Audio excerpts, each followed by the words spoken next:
Il-Partit Nazzjonalista permezz tal-programm elettorali tiegħu se jkun miegħek f'kull pass tal-ħajja. Dan kien il-messaġġ ċar li ħareġ minn dibattitu li fih ħadu sehem il-kandidati tal-Partit Nazzjonalista Joseph Grech u Konrad Borġmanxe. Proposti tal-Partit Nazzjonalista f'dak li għandu x'jaqsam miegħek f'kull pass tal-ħajja xi tfisser. Għaliex il-programm elettorali tal-Partit Nazzjonalista huwa bbażat fuq kif ser issib gvern nazzjonalista li jkun spalla ma' spalla miegħek f'kull pass illi inti tagħmel f'ħajtek.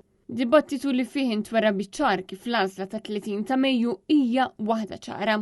Fit-30 ta' Mejju għandkom għażla ċara qudiemkom, għandkom għażla jekk tridux illi dan il-pajjiż jibqa' miex il-qudiem ikollu għażla ċara li inneħħu l-attitudni, l-arroganza, n-negattività, in-nuqqas ta' kreattività ta' dan il-gvern ta' kif ser joħloq il-ġid ekonomiku u nimxu pass il-qudiem flimkien. U għalhekk dan hu l-mument tiegħek jekk tixtieq illi fit-30 ta' Mejju tagħti nif ġdid lil pajjiżna.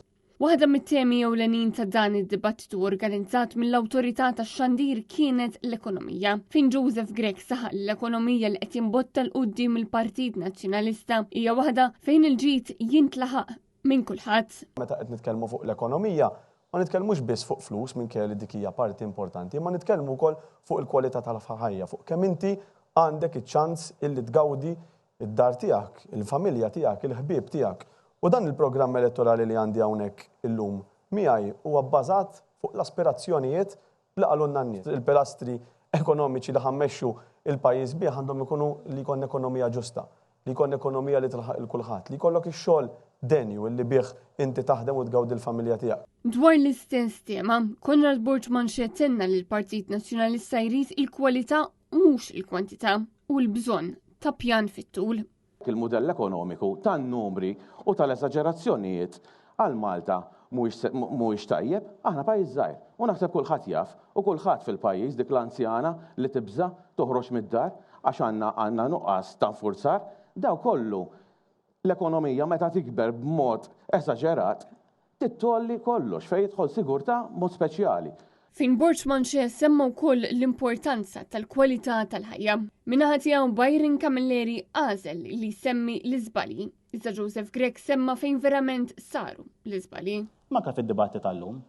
Kontinwament jieħdu żbalji. Nitbissem meta nisma' l-Partit Laburista jitkellem fuq l-iżbalji u fuq min ibagħti l-konsegwenzi ta' min jieħu dak l-iżbalji. Intom il-gvern li beħħejtu 3 sptarijiet u ħallasna 900 miljun euro l-opinjoni tagħkom bħala gverni illi we got good value for money. Intom il-gvern ukoll illi budget jgħidu 40 miljun euro biex għamiltu ċentru Mowran Regional Health Hub u minn flok swikom 50 miljun, 10 miljun over budget. Min taħsbu li bagħat tal-konsegwenza tad-deċiżjoni żbaljata tagħkom? Intom il-gvern infaqtu 300,000 biex għamiltu l-park f'Taqal, illum għandna l-iżrar. Saret ukoll referenza min-naħa tal-Partit Laburista l-IVF fejn Konrad Borġmanxe fakkar f'min verament introduċa din il-proċedura f'pajjiżna.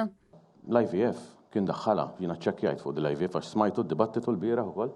Tajjeb u ċċekkjajt min kien daħħal l-IVF. L-IVF kien daħħala il-Partit Nazzjonalista fl-2012.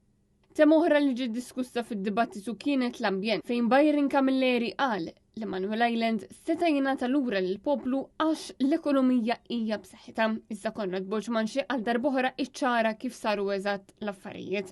Dan il-gvern għax b'ekonomija tajba Manuel Island seta' jixtriha lura. Kampanja sħiħa ta' miżinformazzjoni. Jiena kont involut tajjeb fil-kwistjoni ta' Manuel Island u hija gidba. Meta Manuel Island ġiet trasferita lil-Midi kien ittieħed vot fil-Parlament li kien unanimu, nemkon, iġifieri ivvotaw iż-żewġ partiti kollha laqqas astjenenza waħda ma kien hemm. Fuq kollox, Konrad Borġmanxe insista li l-Partit Laburista għandu jkun accountable.